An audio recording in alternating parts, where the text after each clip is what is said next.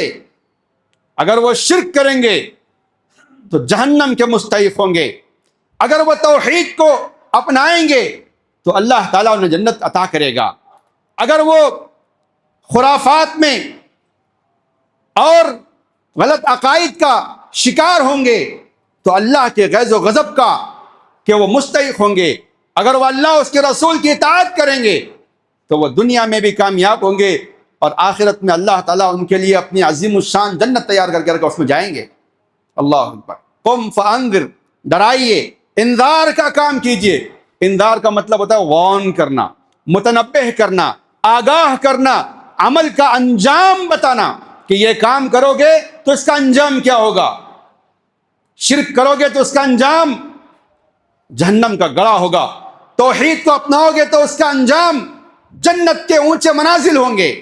اب انسان کے لیے اختیار ہے کہ وہ کس کو اختیار کرتا ہے۔ ہمارا کام ڈرانا ہے، لوگوں کو سمجھانا ہے، بتانا ہے۔ اللہ کے نبی آپ یہ کام کیجئے۔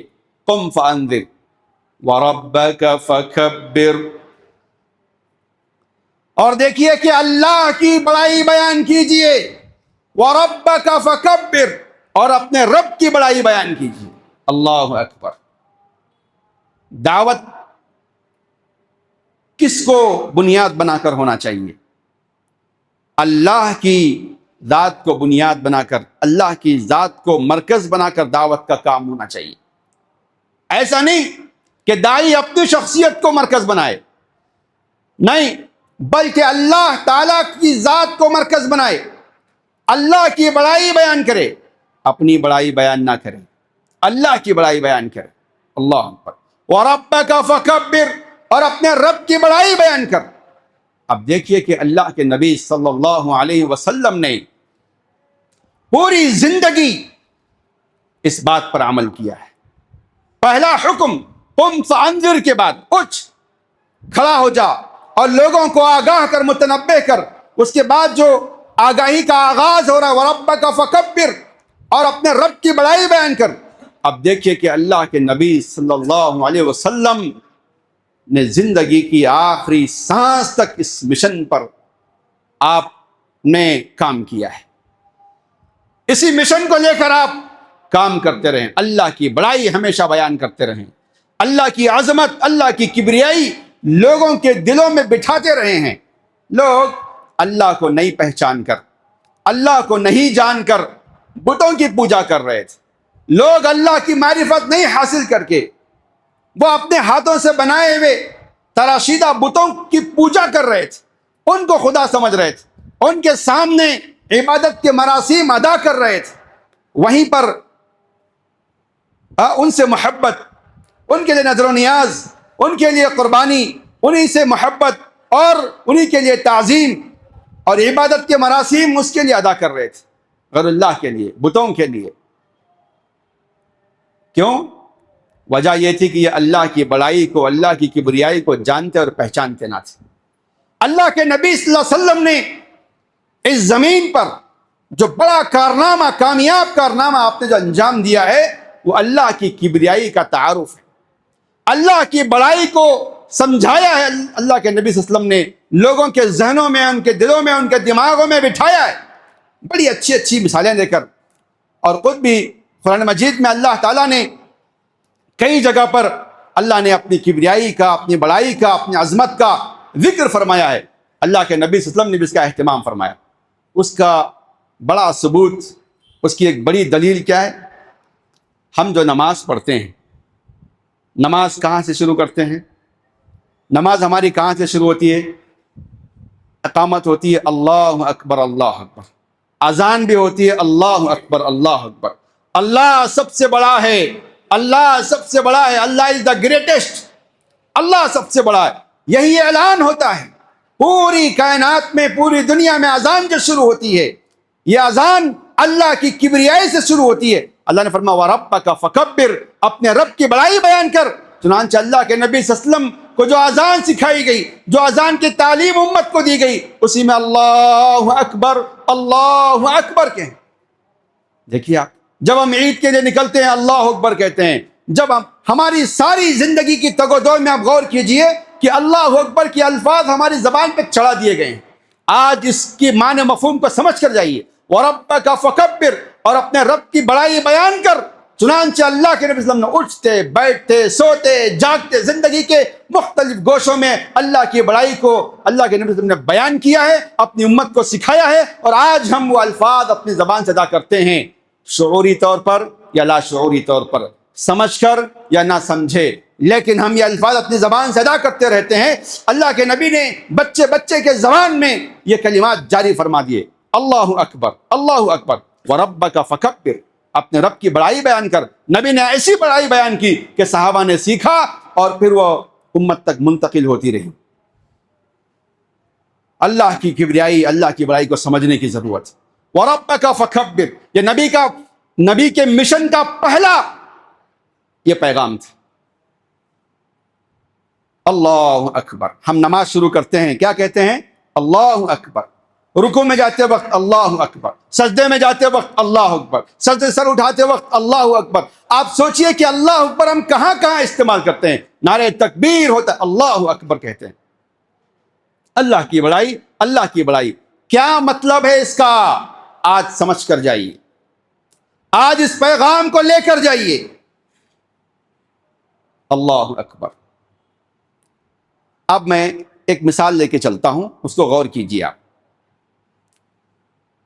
ایک انسان، ہر آدمی اپنے ہاتھ میں اس کا تجربہ کرے، تھوڑا محسوس کرے کہ رائی کا یہ جو ریت کا کنکر ہے نا، ریت کا ایک چھوٹا سا ذرہ لیجئے، اپنے ہاتھ میں رکھیے اور سوچئے کہ یہ ذرہ میرے ہاتھ میں اس کی کیا حیثیت ہے، کیا وقت ہے اس کی.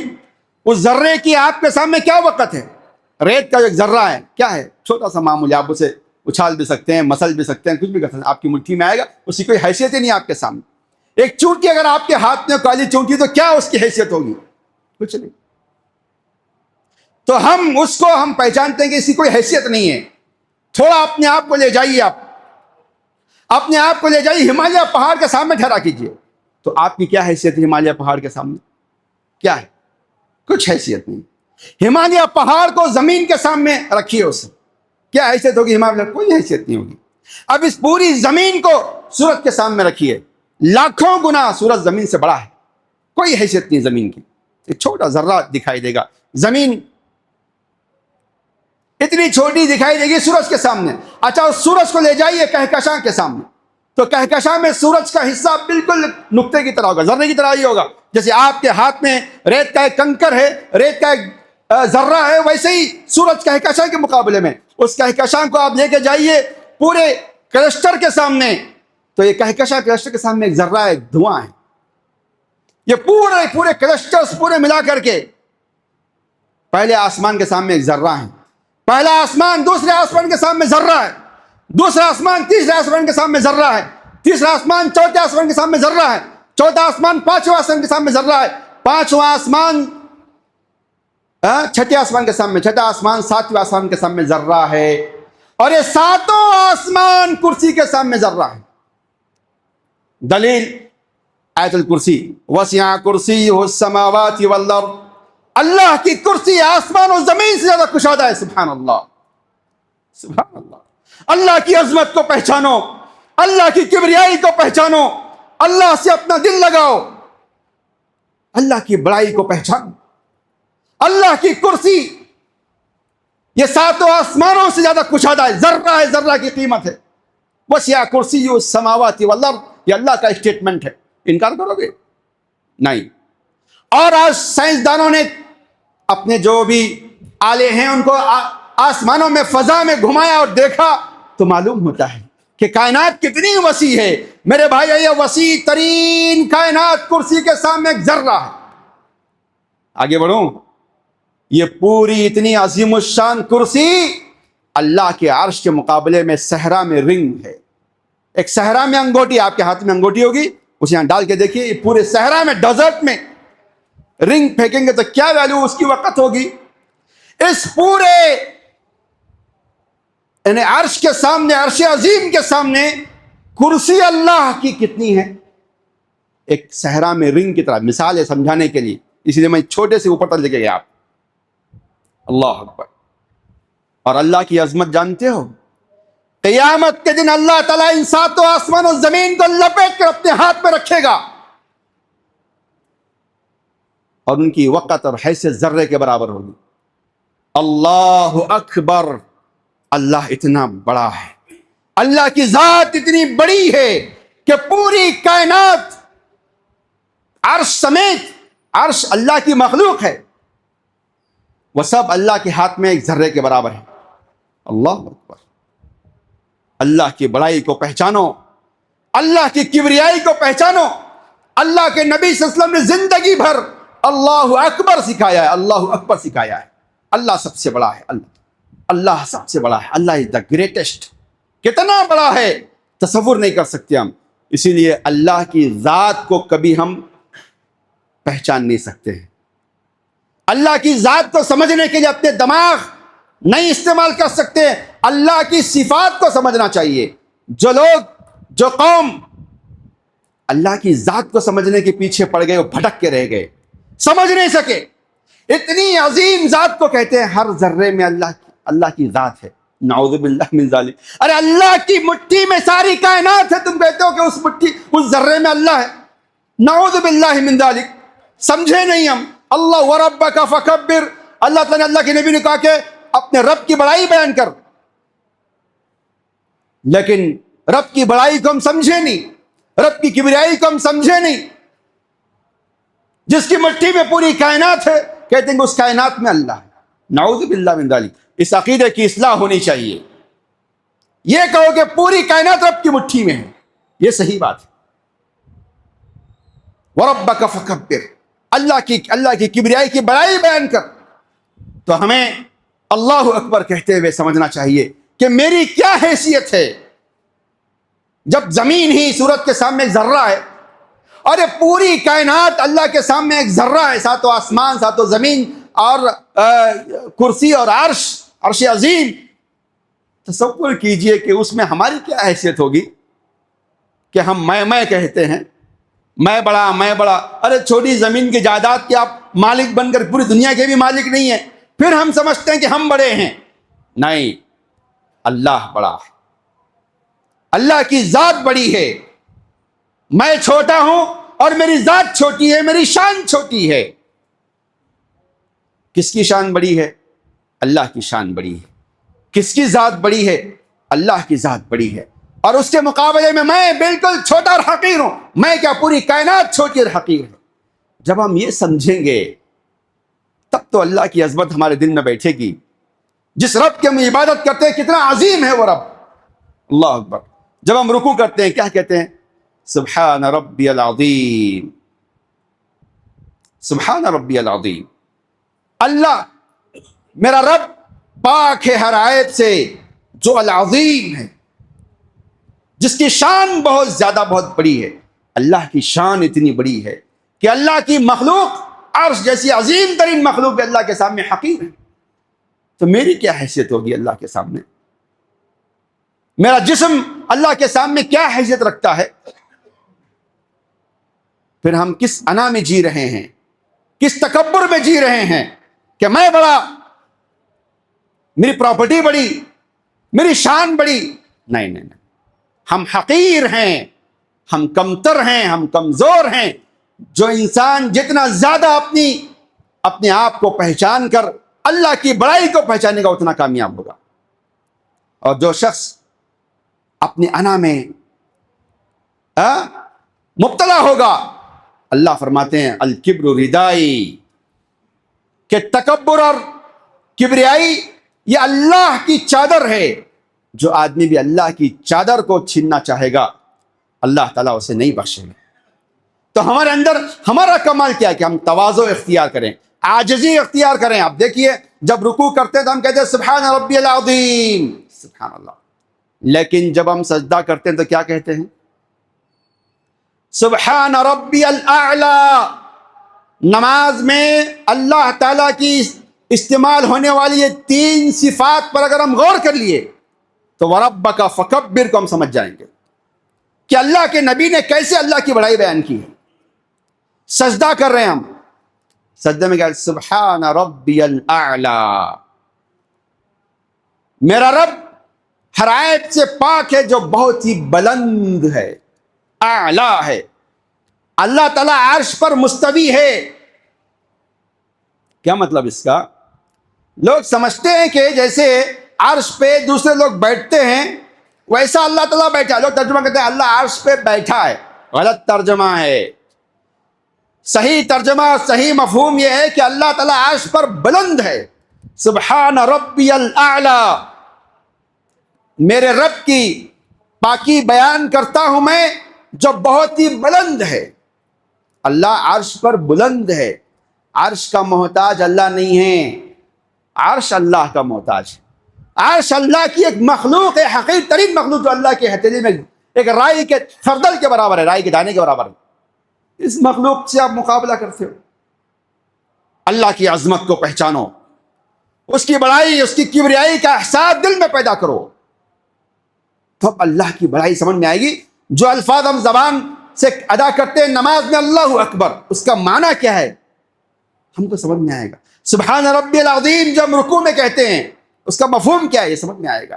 سبحان ربی الاعلی جو ہم سجدے میں کہتے ہیں کہ اس کا مطلب کیا سمجھ میں آئے گا کہ میں ادنا ہوں، زمین پر پیشانی رکھ کر، اپنے ناک رگڑ کر، اپنے آپ کو سب سے زیادہ نیچے اپنے آپ کو گرا کر بندہ اپنے زبان سے کہتا ہے سبحان ربی الاعلی، پاک ہے میرا وہ رب جس نے مجھے پالا ہے، پوسا ہے، پیدا کیا ہے، اس کے سامنے میں اپنی پیشانی رگڑ رہا ہوں، اپنی ناک رگڑ رہا ہوں۔ وہ رب سب سے اعلیٰ ہے اور میں سب سے ادنا ہوں، کمتر ہوں۔ اپنی کمتری کا ہم اقرار کرتے ہیں نماز میں، اور نماز سے باہر نکل کے میں بڑا تو بڑا، اللہ اکبر۔ اس کی اصلاح کرنے کی ضرورت ہے میرے بھائیو۔ وَرَبَّكَ فَكَبِّرْ، اپنے رب کی بڑائی بیان کر۔ اللہ تعالیٰ نے یہ اللہ کے نبی صلی اللہ علیہ وسلم کو حکم دیا ہے، اور آپ دیکھیے کہ اللہ کے نبی صلی اللہ علیہ وسلم اتنا زیادہ تواضع اختیار کرتے تھے، اتنی زیادہ عاجزی اختیار کرتے تھے، اسی کوئی حد نہیں۔ آپ نے یہ تک کہا کہ میری تعریف میں یونس ابن متہ سے بھی زیادہ غلو مت کیجیے، اللہ اکبر۔ انبیاء کرام میں جس نبی کا درجہ سب سے ادنا ہے، کہا کہ ان سے بھی بڑھ کر مجھے بڑا مت بیان کیجیے۔ یہ نبی کا تواضع تھا، نبی کی عاجزی تھی، نبی کی انکساری تھی۔ ہم اس چیز کو بھلا رہے ہیں، ہم نماز کی جو روح ہے اس سے ہم غافل ہیں۔ وَرَبَّكَ فَكَبِّرْ، اسے سمجھنے کی ضرورت ہے۔ آگے بڑھیے، بقیہ جو باتیں ہیں انشاءاللہ تفصیل ہر ایک کی ایسی ہے کہ اگر ہم اس پر کہا جائے کہ جمعے کا خطبہ ہوگا، لیکن یہ اللہ کی عظمت اور اللہ کی بڑائی اتنی اہم ہے کہ جسے ہمیں اپنے ذہنوں میں، اپنے دماغوں میں رکھنے کی ضرورت ہے۔ چنانچہ میں نے اس پر آپ کے سامنے تفصیل سے روشنی ڈالی ہے۔ آگے چلیے، وَثِيَابَكَ فَطَهِّرْ، اپنے کپڑوں کو پاک و صاف کیجیے۔ ایک انسان کو، خاص طور سے ایک مسلمان کو، دوسری وحی میں اللہ کے نبی صلی اللہ علیہ وسلم کے ذریعے یہ تعلیم دی جا رہی ہے کہ اپنے کپڑے پاک و صاف رکھے۔ کپڑے سے مراد کیا ہے؟ جب کپڑا پاک و صاف ہونا تو بدن پاک و صاف ہونا چاہیے، بدن جہاں رہتا ہے گھر پاک و صاف ہونا چاہیے، گھر جہاں رہتا ہے ماحول پاک و صاف ہونا چاہیے۔ ماحول تو ماحول ایریا جس علاقے میں ہوتا ہے، سمجھے کہ پوری زمین کو پاک و صاف رکھنے کا اللہ نے انڈائریکٹلی حکم دیا ہے، ایک کنایہ ہے، ایک اشارہ ہے۔ وَثِيَابَكَ فَطَهِّرْ، اور اسی سے کہا گیا کپڑے پاک و صاف رکھو، اس کا مطلب یہ ہے کہ عقیدہ پاک و صاف رکھو۔ خالی جسم پاک و صاف رہنے سے نہیں ہوتا ہے، بلکہ آپ کا دل، آپ کا دماغ، آپ کا عقیدہ پاک و صاف ہونا چاہیے۔ وَثِيَابَكَ فَطَهِّرْ، کہتے ہیں کہ یہ کنایہ ہے عقیدے کی صفائی کے لیے، کہ اپنے عقیدے کو پاک و صاف کیجئے۔ وَالرُّجْزَ فَاهْجُرْ، اور گندگی سے اپنے آپ کو بچائیے۔ تو اپنا ماحول، اپنا گھر، اپنا یہ جو انوائرمنٹ ہے اس کو گندگی سے بچانا چاہیے، اس کو پلیوٹ کرنے سے روکنا چاہیے۔ کتنی دوسری وحی میں تعلیمات ہے۔ آج جو ہے انوائرمنٹ کی سیفٹی کے لیے لوگ احتیاط کر رہے ہیں، کوششیں کر رہے ہیں، اللہ تعالیٰ نے دوسری وحی میں بیان کر دیا، لیکن ہم مسلمانوں کو سمجھنے کی ضرورت ہے، قرآن مجید کی تعلیمات پر غور کرنے کی ضرورت ہے۔ وَالرُّجْزَ فَاهْجُرْ، ہر طرح کی گندگی سے اپنے آپ کو بچا کے رکھیے۔ علماء مفسرین نے کہا کہ یہ بڑی بلیغ بات ہے.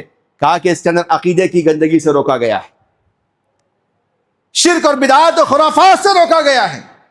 ورز فہجر, ہر طرح کی گندگی, اخلاق کی گندگی, اعمال کی گندگی, عقائد کی گندگی اور جسم کی گندگی, کپڑوں کی گندگی, ماحول کی گندگی, ہر طرح کی گندگی سے مسلمان اپنے آپ کو بچا کے رکھے.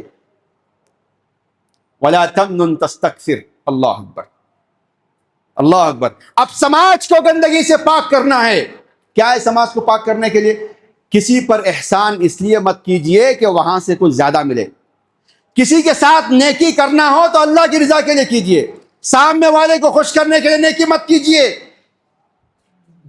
نیکی آپ کریں کیوں؟ اللہ راضی ہو, اللہ کی رضا کے لیے نیکی کریں.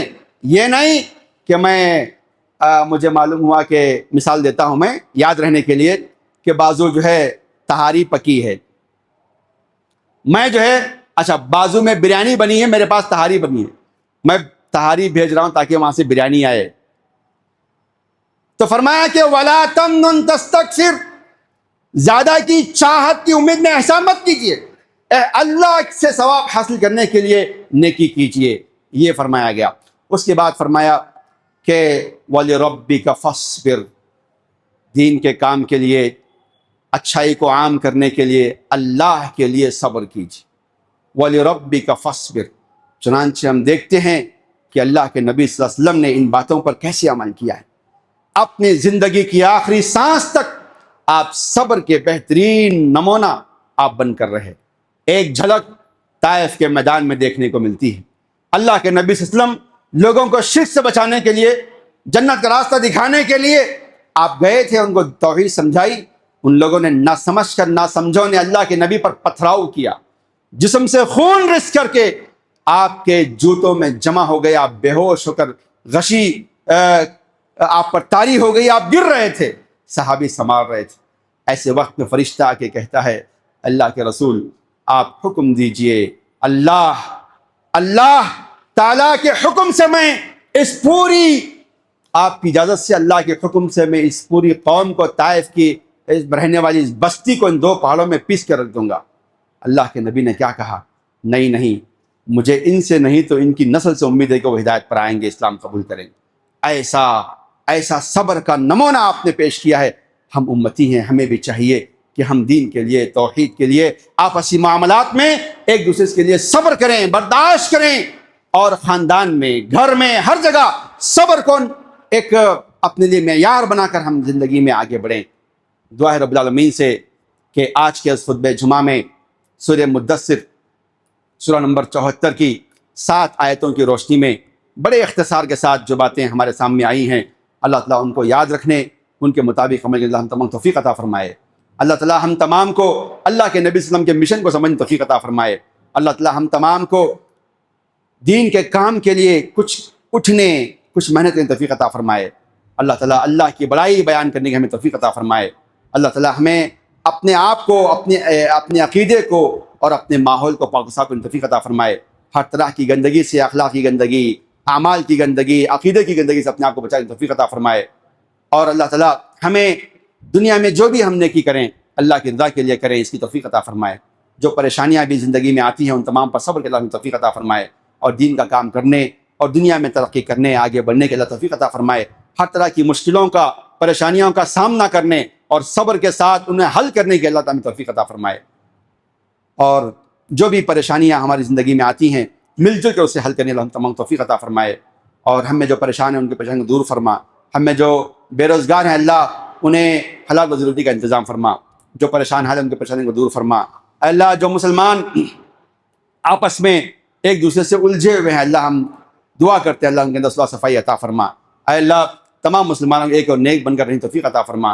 اپنے مسائل کو مل جل کر حل کرنے اللہ توفیق عطا فرما. اے اللہ ہم تمام کو توفیق عطا فرما کہ ہم اس ہندوستان میں ایک اچھے مسلمان بن کر رہیں اور لوگوں کے سامنے دین کا ایک اچھا تصور پیش اللہ ہمیں توفیق عطا فرما. آمین. وآخر دعوانا الحمد للہ رب العالمین.